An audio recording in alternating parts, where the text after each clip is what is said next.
Bonjour tout le monde, j'espère que vous allez bien. Je suis heureux de vous retrouver pour cette petite vidéo. Aujourd'hui c'est le printemps, on aurait bien aimé se retrouver dans la forêt, dans le parc de Saint-Cloud et compagnie. Mais voilà, confinement oblige.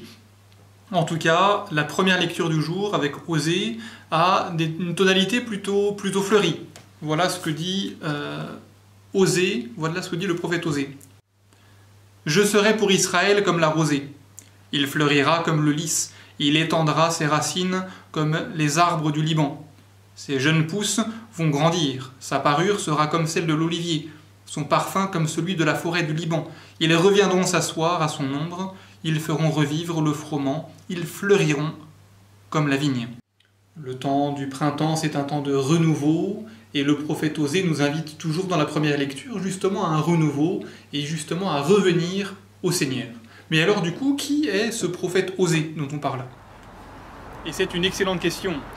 Osée, dont le prénom signifie « Le Seigneur est venu au secours », est un prophète du 8e siècle.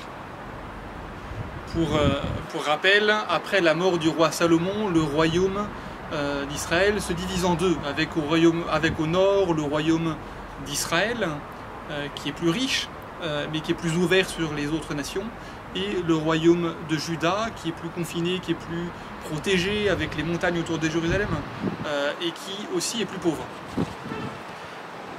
Dans le 8e siècle, dans lequel le prophète Osée intervient, eh bien, le royaume du Nord est sujet à un certain nombre de divisions, de luttes intestines pour le pouvoir, d'injustices sociales, menacé par les puissances étrangères, par la Syrie qui grandit et qui vient frapper à sa porte.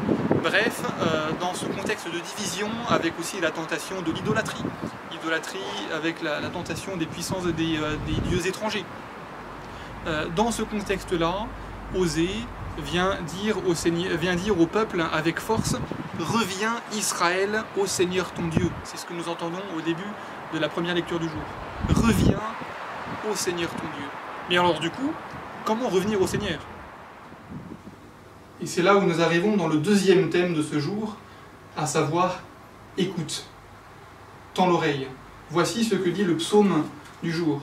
« Écoute, je t'adjure, ô mon peuple, vas-tu m'écouter Israël? Ah, si mon peuple m'écoutait Israël, s'il allait sur mes chemins. Je le nourrirais de la fleur du froment, je le rassasierais avec le miel du rocher. » Le rocher, dans la Bible, c'est le Christ, c'est le Messie. Et donc, le nourrir, le rassasier avec le miel du rocher, c'est le nourrir justement de sa parole. Le Seigneur vient nous nourrir, à nous de tendre l'oreille vers sa parole, à nous d'être des passionnés de la parole de Dieu, à nous d'être des amoureux du Christ, des amoureux de cette parole, qui peut véritablement nous rassasier. Et c'est exactement justement ce que redit le Seigneur Jésus dans l'Évangile. Écoute Israël, le Seigneur notre Dieu est l'unique Seigneur. Tu aimeras le Seigneur ton Dieu de tout ton cœur, de toute ton âme, de tout ton esprit et de toute ta force. Et voici le second, tu aimeras ton prochain comme toi-même. Alors je sais que c'est le printemps, je sais que dans ce temps de confinement, eh bien, nous avons envie de changer d'air, nous avons envie de bouger, nous avons également la tentation, comme nous restons enfermés, nous avons la tentation de passer du temps sur l'ordi, sur les réseaux sociaux, sur YouTube, sur Netflix, sur un certain nombre de séries, de films, etc. Mais n'oublions pas qu'en ce temps de carême, nous sommes véritablement invités à la conversion du cœur.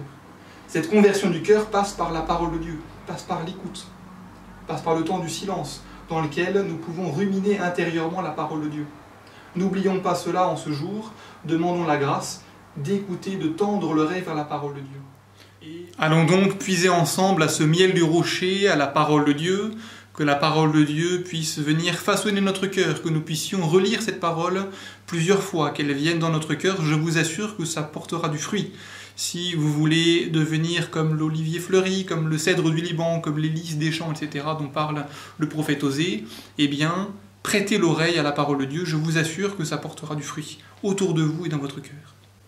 Je vous mets dans la description le lien vers AELF, c'est un site dans lequel nous trouvons la Bible en ligne, ainsi que les lectures de chaque jour. Voilà, donc n'hésitez pas à y faire un tour, c'est une occasion chaque jour d'aller puiser à la parole de Dieu.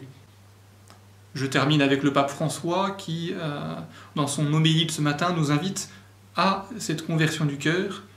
Voilà ce qu'il dit. Je mets le lien dans la description pour retrouver l'homélie.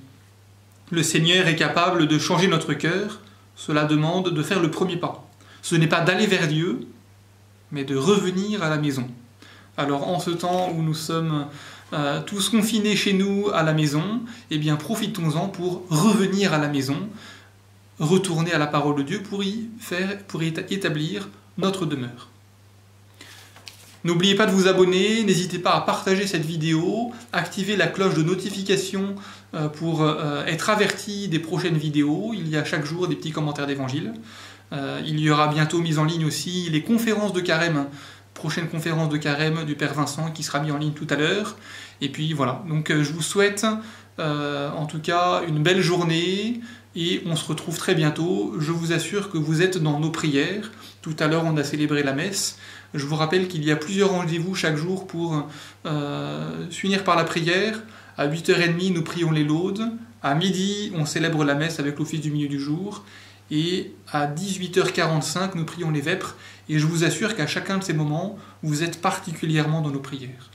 À très bientôt, bonne journée.